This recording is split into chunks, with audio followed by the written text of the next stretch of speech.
foi evocada a presença e o amparo do Dr. Bezerra de Menezes, que jamais nos falte. Porque a gente sempre precisa do amparo dos bons amigos espirituais, que na maioria das vezes nos carregam, sem que nós percebamos.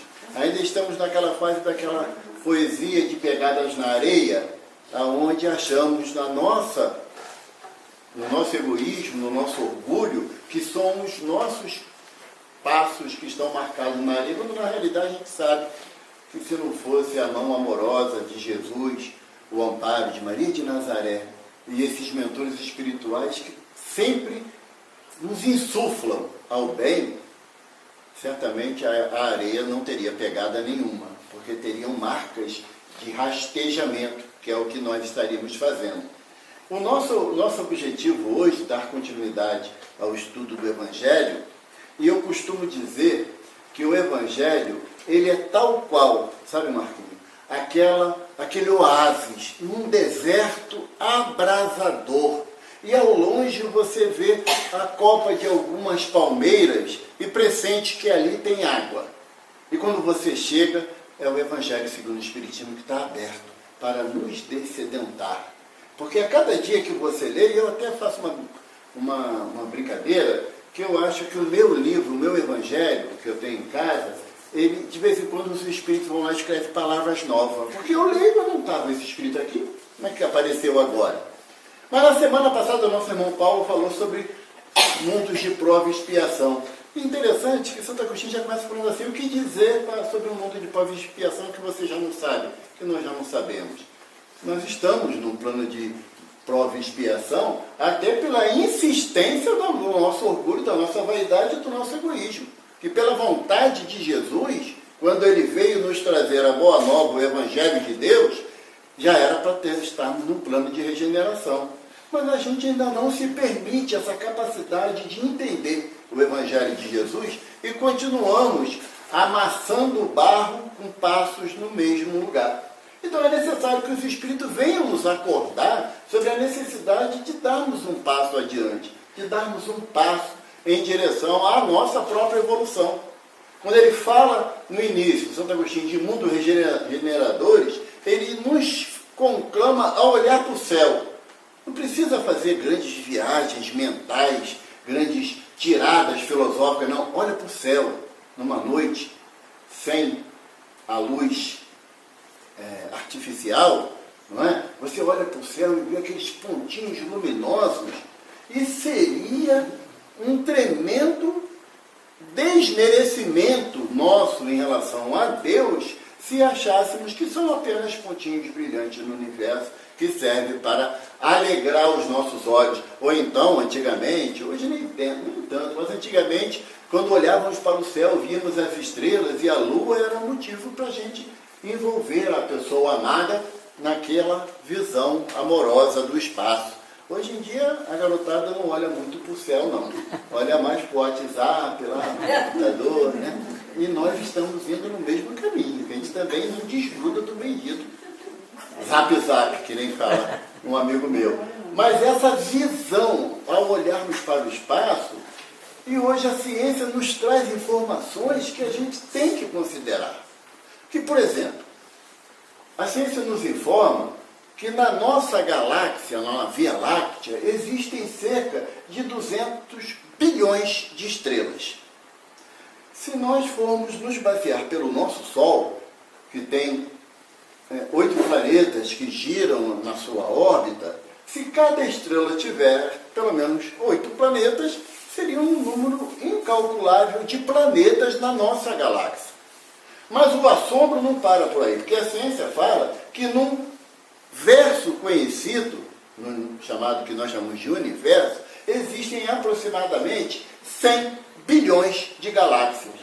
Aí a multiplicação começa a ficar um número estratosférico que a gente não vai guardar na cabecinha porque não tem utilidade. Então, quando Jesus fala lá em Mateus que na casa do Pai há muitas moradas, não é promessa vã. Não é querer engambelar espíritos ainda na infância espiritual que nem nós nos encontramos, de que, olha só, tem alguma coisa lá, mas você não sabe o que é mistério de Deus, aquilo não convém conversar com vocês não vão entender. Não. Jesus nos propõe a avançarmos mentalmente na nossa evolução para entendermos que Deus, e ele afirma isso, o Pai trabalha e eu também trabalho. É o que Jesus nos afirma. Então, se nós vivemos num universo conhecido de cerca de 100 bilhões de galáxias, cada uma girando em torno de 200 bilhões de estrelas, então começamos a encontrar determinadas contas que a gente vai ficar meio doidinho da cabeça. Emmanuel vem em nosso socorro, no Caminho da Luz. Emmanuel relata para a gente que os sistemas, está escrito assim, literalmente, os sistemas solares aonde Jesus fez a sua evolução já não existe mais. Aí eu parei para pensar, Marco. A ciência diz para a gente que a vida útil aproximada de uma estrela é de 12 a 15 bilhões de anos. Então, se os sistemas solares, quer dizer, não foi um.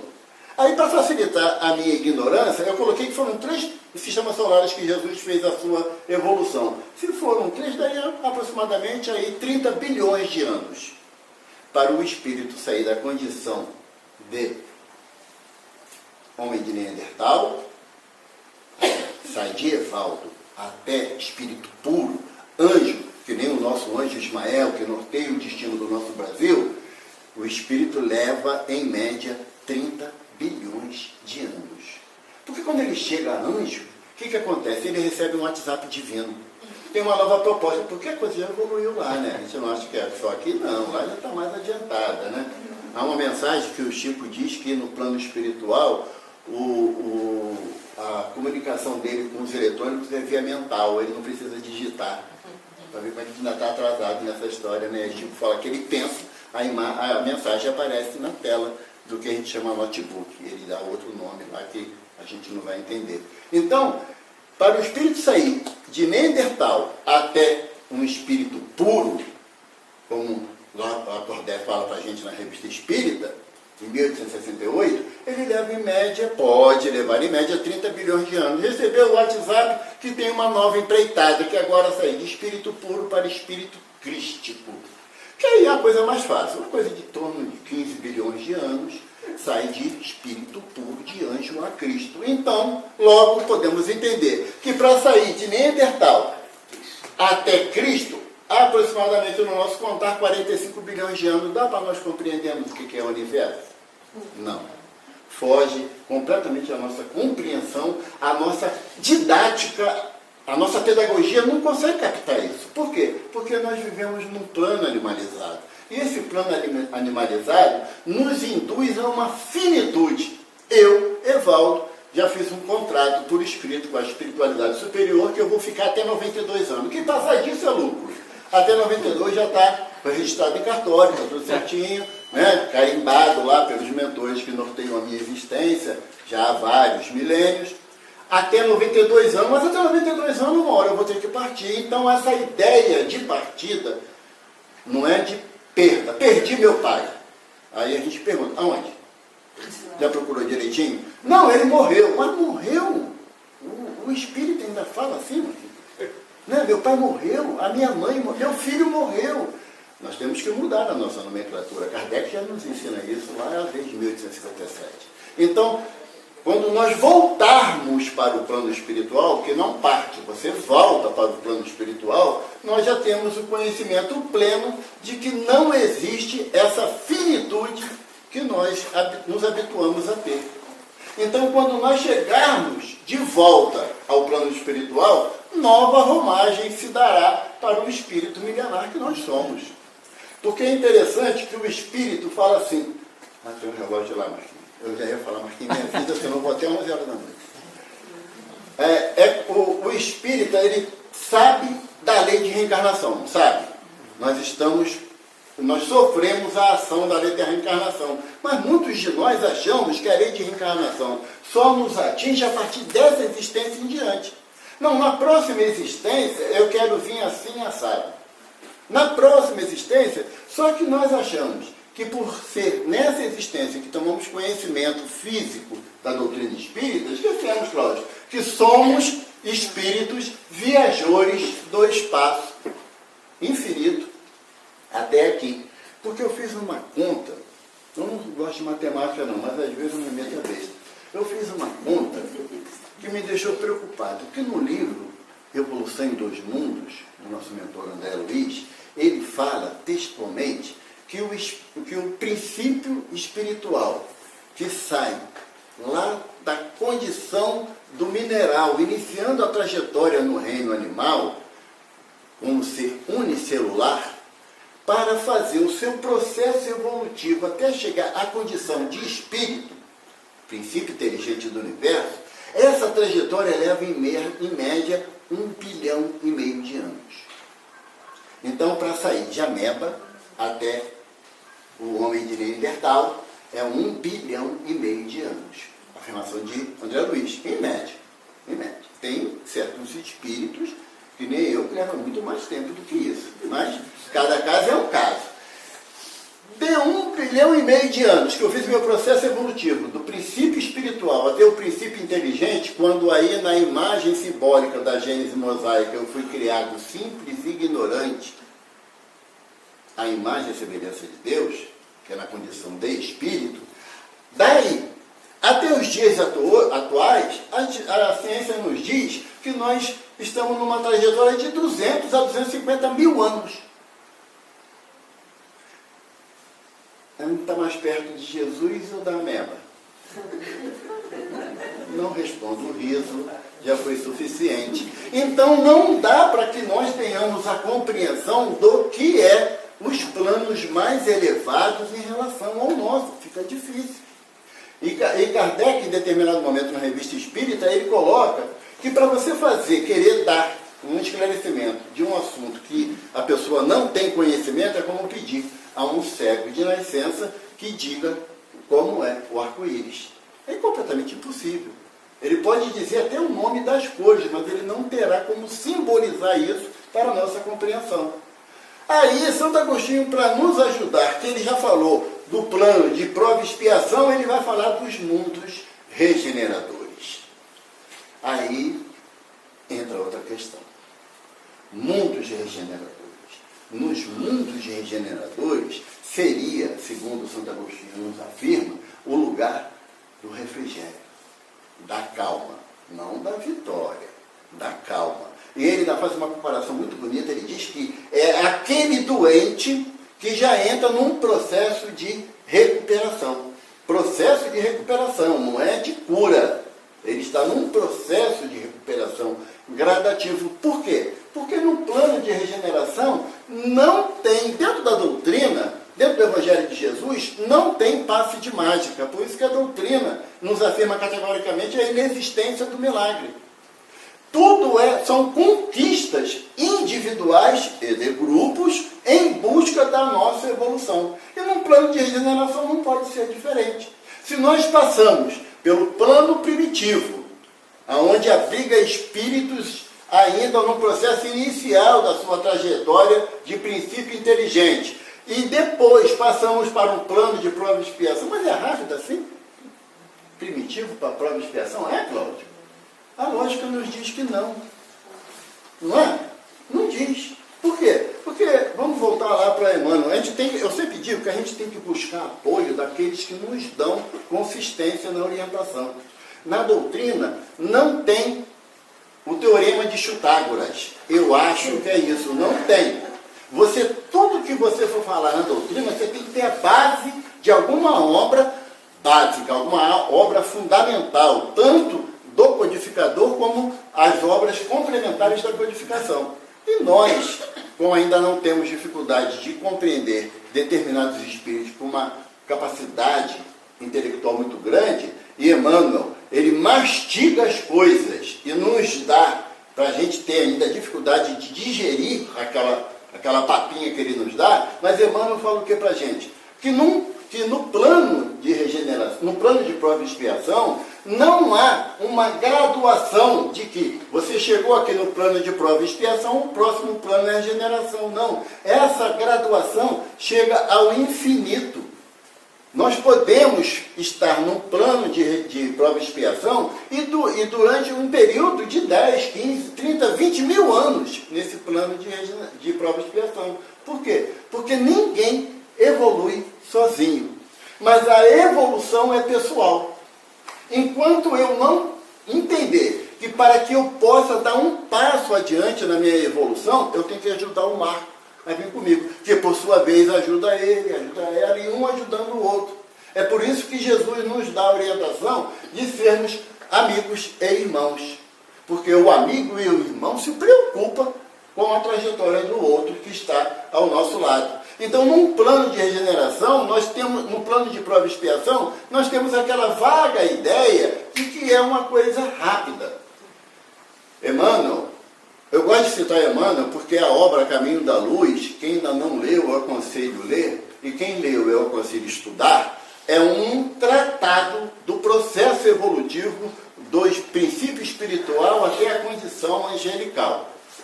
É um tratado. E Emmanuel fala para a gente, no Caminho da Luz, que quando a Terra estava como um plano primitivo e habitavam aqui aqueles seres que nós chamamos pré-históricos, os neandertais, o Homo sapiens sapiens, ele ficou nesse período, e a ciência nos afirma isso, de aproximadamente de 20 a 30 mil anos, até chegar ao período da Pedra Lascada, que já foi um processo extremamente evolutivo para o homem terreno na época.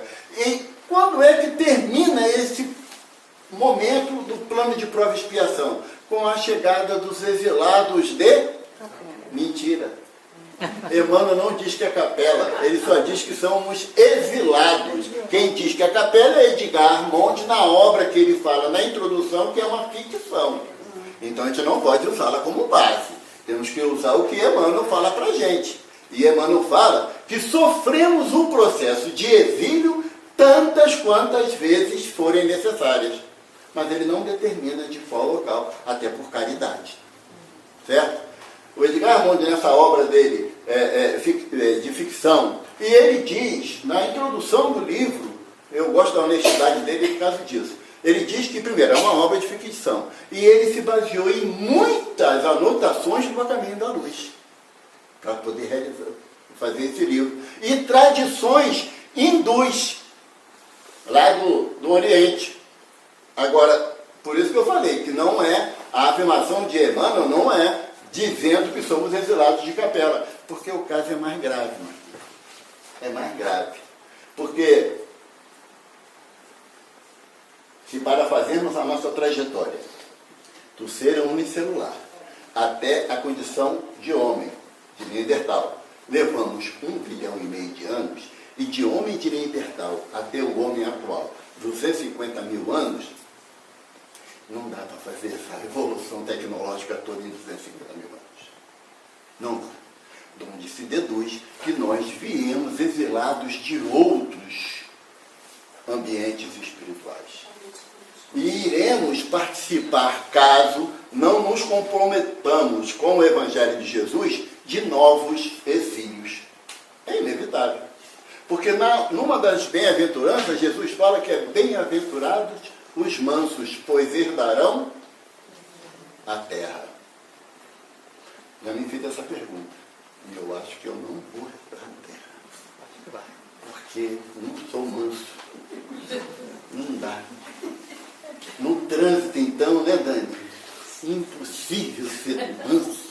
Mas é um exercício diário, não é uma coisa de instalar de dedo. Porque lembra que eu falei que não tem mágica? E também não tem milagre? Então, todas as conquistas que eu, na condição de espírito, que ocupa momentaneamente esse corpo com o nome de Evaldo, essas aquisições eu não perco jamais.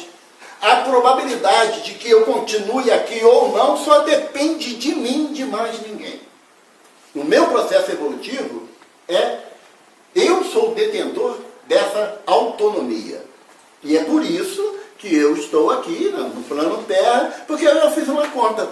Vamos para nós para a conta. O pessoal vai ficar triste comigo, mas conta é necessária. Se nós passamos entre o homem de Neandertal até os dias de hoje, um período de 200 mil anos, vamos arredondar, né, Cláudio, para poder facilitar a turma, 200 mil anos, e digamos que cada existência do Evaldo tem tenha durado 60 anos, porque antigamente a idade, o tempo de vida era menor, não é? Chegar aos 50 anos no século XIX era velho pra caramba. Ou você era muito rico, tinha acesso a todas as conquistas materiais, então tu ia morrer com 30, 40 anos, tranquilamente, e bem depauperado. Então, se eu tive uma existência de 60 anos, dividindo isso por 200 mil, dá uma média de 3.000 existências. Em 3.000 existências, eu não conseguiria ter o avanço intelectual que eu já tenho. Então, se eu não poderia ter esse avanço intelectual, me diz que eu sou um espírito, o que vocês gostam de falar, extraterreno. Todos nós somos. Não é particularidade minha.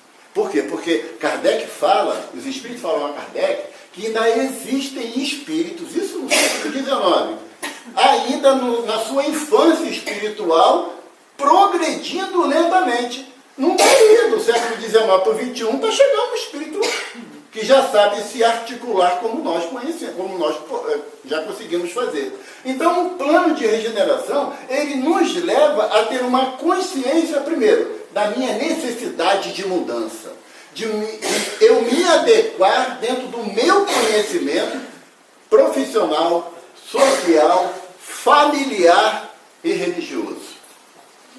Não tem como nós dissociarmos o nosso processo evolutivo achando que vou estar dentro do caminho da luz de segunda a segunda, de 6 horas da manhã à meia-noite para eu evoluir, que você vai conseguir estacionar. Porque o plano de prova e expiação, ele nos permite estacionar, embora ferindo a lei, que é a lei de Deus, é uma lei de progresso. Mas no plano de prova e expiação, você pode estacionar. Porque você se compromete, mas estaciona. Não é? Agora, no plano de regeneração, o que Santo Agostinho nos fala? Não avançar é recuar. Aí fala assim, Valdo, você não entendeu direito, porque o espírito não retrograda. E não mesmo. Agora, o espírito não retrograda na sua condição de espírito.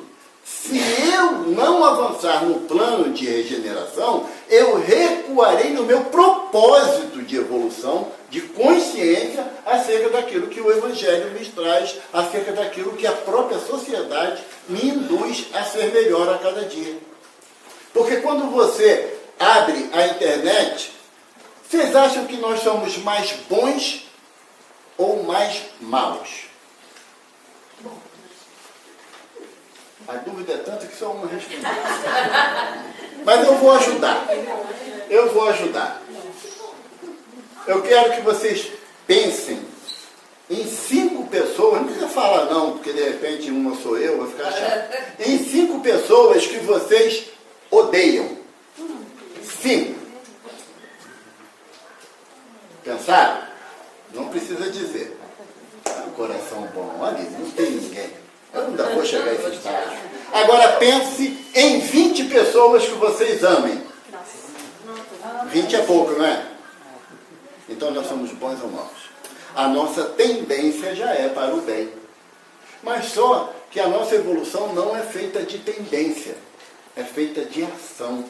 À medida que nós formos evoluindo moralmente, nós começaremos a agir de acordo com a nossa evolução. Mas no plano de regeneração, o bem predomina, mas não está ausente a condição do mal. E eu, estudando o tema, eu idealizei um parâmetro de plano de regeneração. E sabe qual foi o parâmetro que eu arrumei? Nosso lar.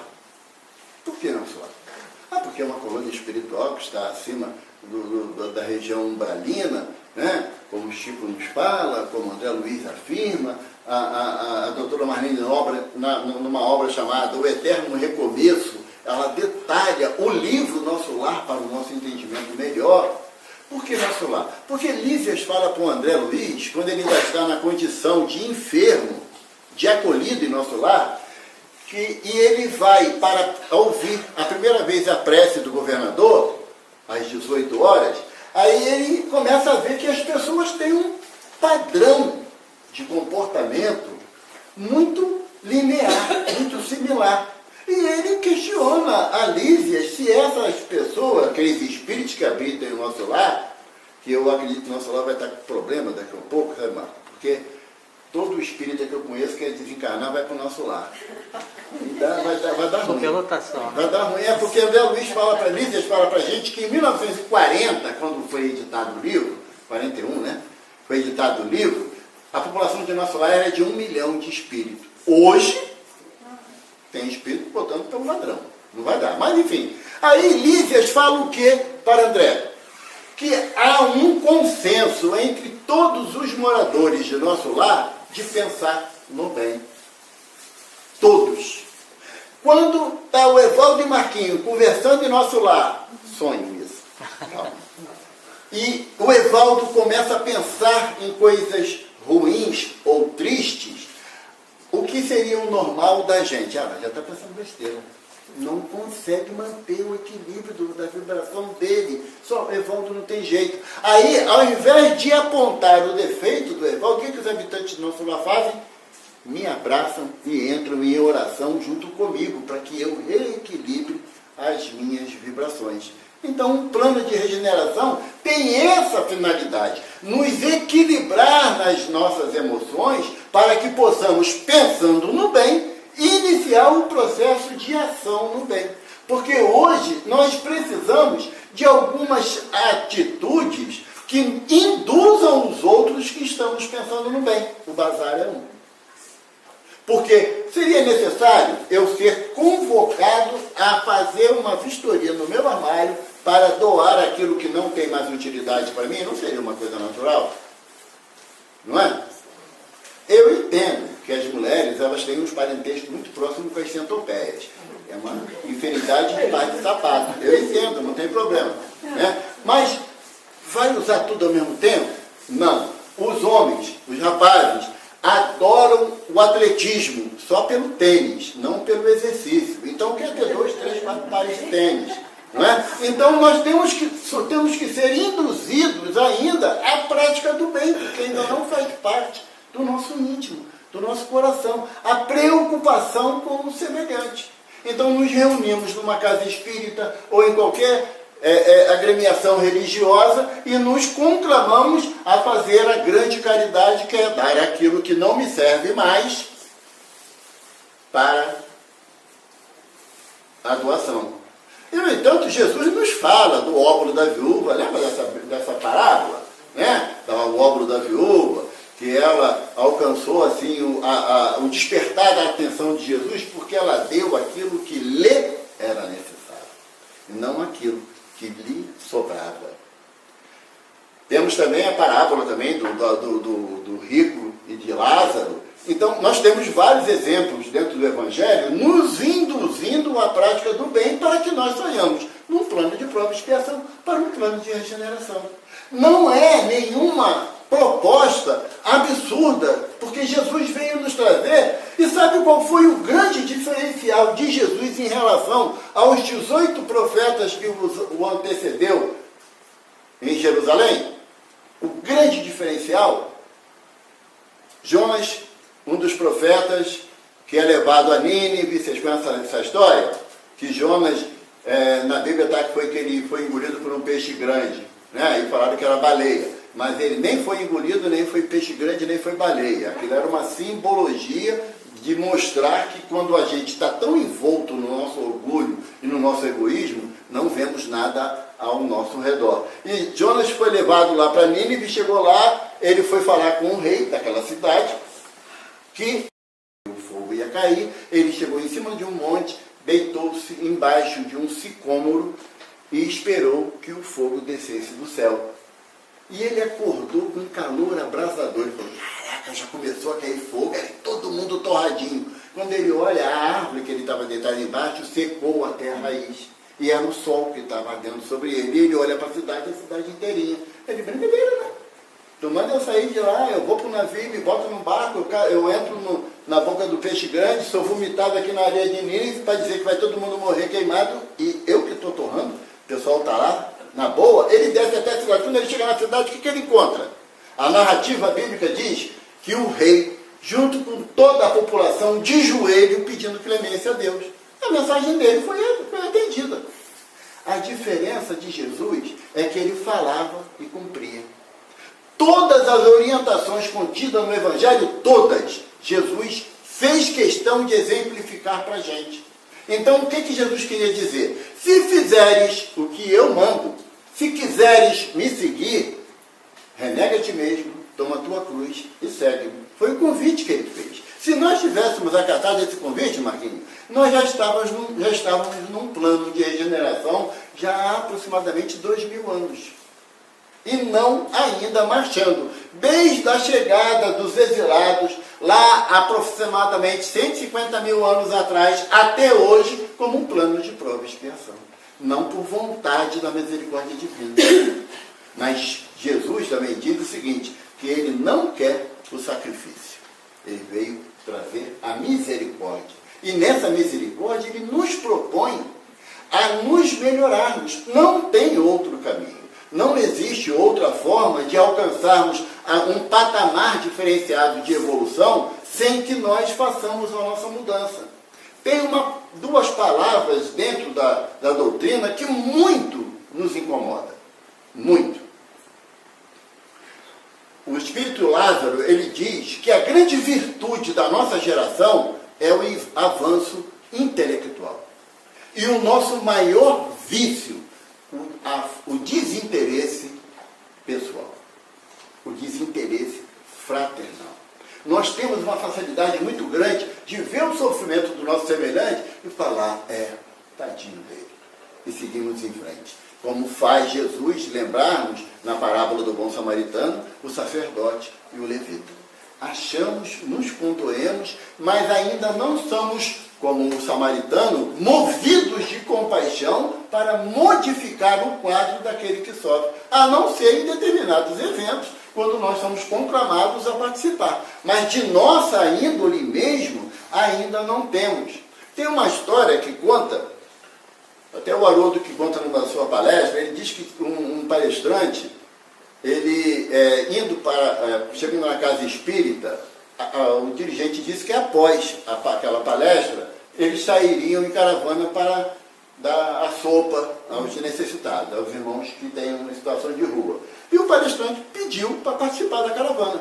E foi, né, feliz da vida, porque ele falou, poxa, eu já fiz a palestra, agora eu vou coroar, né, meu dia num auxílio aos irmãos que estão numa situação de rua, e ele saiu distribuindo a sopa, abraçando, cumprimentando todo mundo, né, que naquela hora a gente é tão fraterno, né? No dia seguinte, ele, ao ir para o trabalho, ele passa na esquina onde foi feita a distribuição da sopa. E veio um rapaz já com aquele borrifadorzinho para jogar água, né, no para-brisa, em troco de um trocado. Ele, rapaz, quero isso no meu carro não. Ele, não, doutor, só um pouquinho, qualquer trocadinho. Não, que trocadinho, rapaz, tá pensando o quê? Daqui a pouco eu vou ter que andar com um cofre dentro do carro para dar trocadinho para todo mundo. Aí o rapaz falou assim, doutor, ontem na sopa você me abraçou, né? Então, se isso acontecer com a gente vai falar o quê? Não, é que eu estava com uma dor de cabeça, nem vi que era você direito. Fiz nem limpar, toma o dinheiro. Né? Então, a nossa atitude, num plano de regeneração, ela já não sofre mais essa ação do devo. Será que faço? Será que eu não faço? A coisa está meio complicada? Não. Será automática a preocupação, porque o bem imperará. E o mal, envergonhado do bem, se afastará. É o que Santo Agostinho fala para a gente. Não é historinha da carochinha, não. É fato. É fato. Porque os espíritos dizem a Kardec, os benfeitores dizem a Kardec, que um bem, ele já é superior ao mal, mesmo no plano de prova e expiação. Mas por que o bem não aparece? Ele é tímido. Nós usamos, às vezes, me desculpe a expressão, mas de uma falsa humildade de esconder o bem que eu te faço. Eu não quero que ninguém saiba que eu ajudei o Marquinhos. Por quê? Se eu lhe fizer um mal, várias pessoas vão apontar a minha atitude indevida. Uma coisa é você fazer o bem ostensivamente, e outra coisa é você buscar o aplauso do bem que você fez. Temos que saber dosar as nossas atitudes. Quando uma mãe faz um carinho no filho e dá um beijo no filho, ela está pouco preocupada se alguém vai ver o que ela está fazendo. Quando a mãe amamenta o filho, antigamente era mais restrito essa ação, que é uma das cenas mais lindas que eu vejo que eu já vi na minha existência, é uma mãe amamentando um filho. Mas quando ela não está preocupada se alguém vai ver o seu seio à mostra, ela está preocupada de dar o alimento para o filho. Então, quando nós entendemos que o bem que nós possamos fazer ao nosso semelhante tem que ter a mesma amplitude, a mesma ação, aí estaremos propensos a um plano de regeneração. Propensos. Porque o Dr. Bezerra diz, através de Divaldo Pereira Franco, na obra, se eu não me engano, é Tormentos da Obsessão, ele diz que a quantidade de espíritas que chega no plano espiritual dementados, enlouquecidos, é absurdo. Sabe por quê? Porque quando a gente desperta no plano espiritual, a gente fala assim, era tudo verdade. E eu não aproveitei. Eu sempre levei na base da historinha, porque sexta-feira à noite eu já estou liberto da farra do Colégio Atlético Clube ou do Grêmio de Rocha Miranda. Eu não vou mais para esse lugar, isso não faz parte mais da minha história, eu vou para a casa espírita. Mas são ensinamentos que a gente ouve, mas ainda não absorve no nosso dia a dia. Porque sabe aonde você tem que demonstrar todo o seu conhecimento da doutrina espírita? Sabe aonde? Em casa. Em casa. Porque dentro de casa nós somos nós mesmos. A Ivana que eu digo, que é minha esposa. Aí ela fala assim, se falar isso na palestra, já sabe que eu vou te caguetar. Aí eu falo, porque eu tenho que aprender de alguma forma, não é? Falar coisa bonitinha é muito bom. Qual é a finalidade da palestra pública? Sair daqui todo mundo feliz dizendo que, poxa, o Evaldo falou, fez uma palestra legal. Não gostei da palestra do Evaldo, porque ele me fez pensar. É esse o objetivo da palestra pública. É esse o objetivo. Na semana passada, Marquinhos, eu fiz uma palestra lá no Lar de José, lá na Ilha do Governador, e eu estava falando sobre desafios atuais da família espírita. E eu comecei a falar do relacionamento entre filhos e pais, que é muito conturbado. Você permite fazer só um pequeno preâmbulo sobre isso? Porque eu disse lá e penso assim, e fiz assim.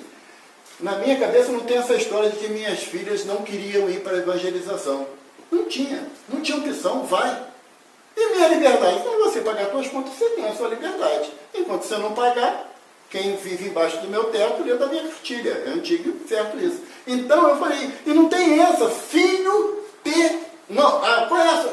Deixa eu mexer no teu celular. Não, mas tem senha, qual é a senha? Pô, mãe, minha senha? Filho não tem que ter privacidade, não. Porque a privacidade do filho está atrelada a uma consciência que está em informação. Então, se tiver privacidade, vai ter acesso a determinadas informações que vão ser perniciosas. Então, minhas filhas não tinham nenhuma privacidade nesse aspecto. Na época da mocidade, quando nós estávamos na fase da mocidade, a minha caçula falou assim, ô pai, eu não tenho livre-arbítrio? Tem. Claramente que você tem. Então, por que eu tenho? E o sábado, lá, a mocidade lá na União, é sábado, 8 horas da noite. Para jovem é uma data maravilhosa. Verdade. Aí ela falava assim, e qual a minha liberdade, pai? Eu falei, olha só, o mês tem 4 sábados. Então 3 é da mocidade e 1 é teu. Se pisar na bola, perde esse que era teu também. E fiz assim. E não dei nenhuma chance de negociação. Sabe por quê? Porque os filhos são os maiores talentos que Deus nos empresta. E quando chegarmos na espiritualidade, Marquinhos, o que tu fez do talento que eu te confiei? Ela falou, não, senhor, sabe por que ela tinha, assim, era meio nervosinha, não queria muito, né? Batia o pé, batendo o pé ou não, ou carregada, ou arrastada, mas vai. Mas é compromisso nosso.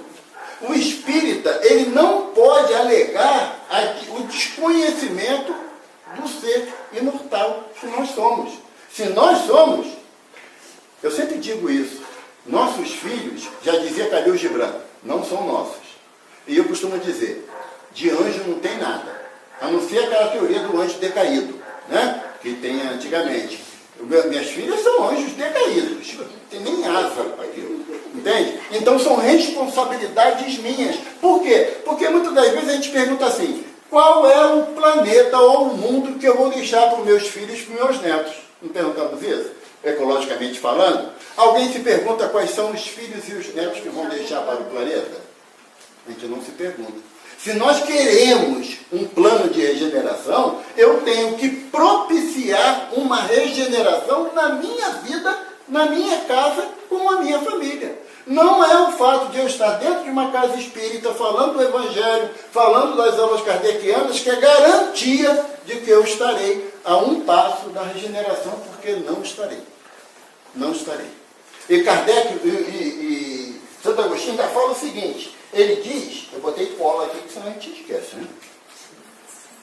Ele bota aqui que no plano de regeneração, nós somos amparados ainda, pelo orgulho que silencia o nosso coração, que nós somos orgulhosos, pela inveja que nos tortura, e não é só a inveja daquele vizinho que comprou um carro novo, não. É uma inveja, sabe?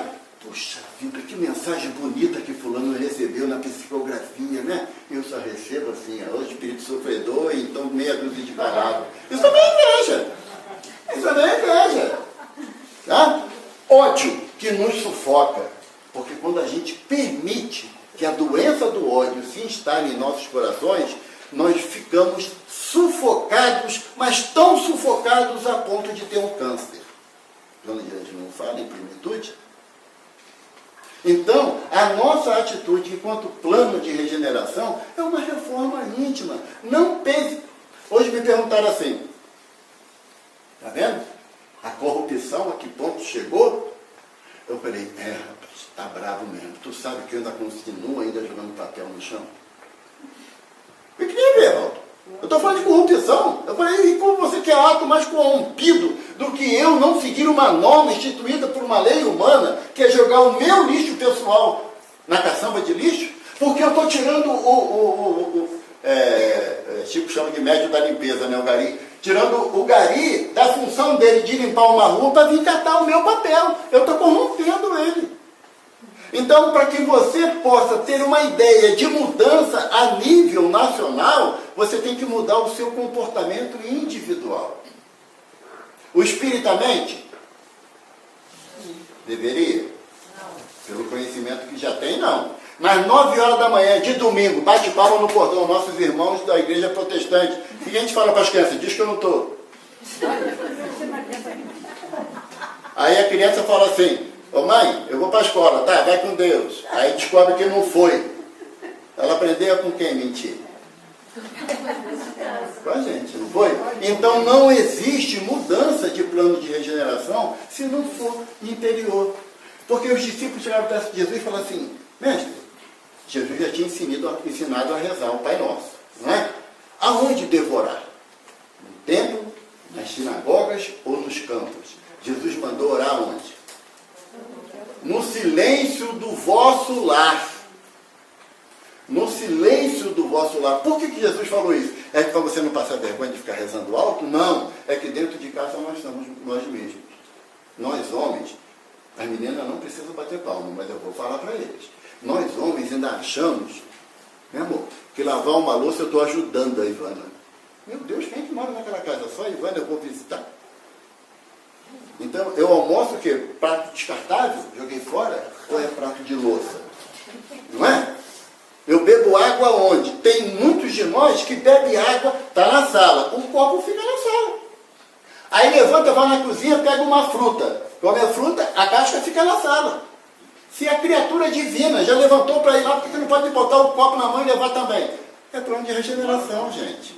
São detalhes da nossa vida. Porque o espírito, ele é feito de detalhes. Por isso que temos esse processo evolutivo do ser unicelular até o homem de Neandertal de 1,5 bilhão de anos, porque começamos a construir automatismos celulares. Por exemplo, se eu falar agora todo mundo vai piscar 15 vezes. Tem que parar para piscar que vou piscar. Vai? Não, é automático. Esse automatismo nós aprendemos na evolução. Hora passando. Na evolução que nós nos propomos como princípios espirituais até chegarmos a princípios inteligentes. para que nós cheguemos a um plano de regeneração, eu, Evaldo, tenho trocentos milhões de coisas para mudar. Porque senão, a proposta é um novo exílio para um plano primitivo. Por quê? Porque eu tenho que aprender. Porque Santo Agostinho diz que mesmo que nós erramos, possamos errar inúmeras vezes, Deus não quer o nosso aniquilamento. Deus quer a nossa recuperação. Então, se eu não tenho condições de acompanhar a tua evolução, ao contrário, estou atrapalhando, então eu vou ser levado para um plano mais primitivo, aonde a ideia, a saudade do jardim, do paraíso perdido, irá me acompanhar, como nós temos até hoje, naquela figura simbólica de Adão e Eva no paraíso. Essa é a proposta do plano de regeneração. No plano de... o progresso... Marquinhos, não vai dar para falar do progresso. Porque a gente não pode falar o que a gente não conhece. Como é que a gente vai falar da progressão dos mundos que a gente só conhece? Aí, Santo Agostinho bota assim, plano primitivo, plano expiatório, plano de exílio, plano de prova, plano regenerador, plano feliz e plano de todos. Como é que você vai falar? Como é que você vai chegar perto de uma criança e explicar a ela como é que o avião voa? Que a gente não sabe. E vai tentar explicar. Então nós não temos condições de compreender o que vem a ser um plano feliz e um plano ditoso. Podemos almejar isso. Como eu dei como parâmetro um plano de regeneração no nosso lar, poderíamos dizer que um plano feliz seria a Aurora Nova, que é onde a mãe de André Luiz habita. E André Luiz ficou tão extasiado que não queria voltar para o nosso lar. E ela falou, não, filho, não dá para ficar aqui.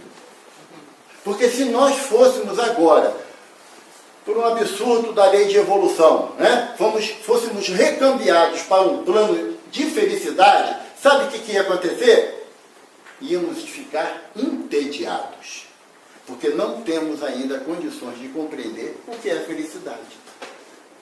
Não no sentido espiritual do termo. Que muitas das vezes a felicidade para muitos de nós é o Flamengo ganhar do Vasco ou o Vasco ganhar do Flamengo. Estou feliz, beleza.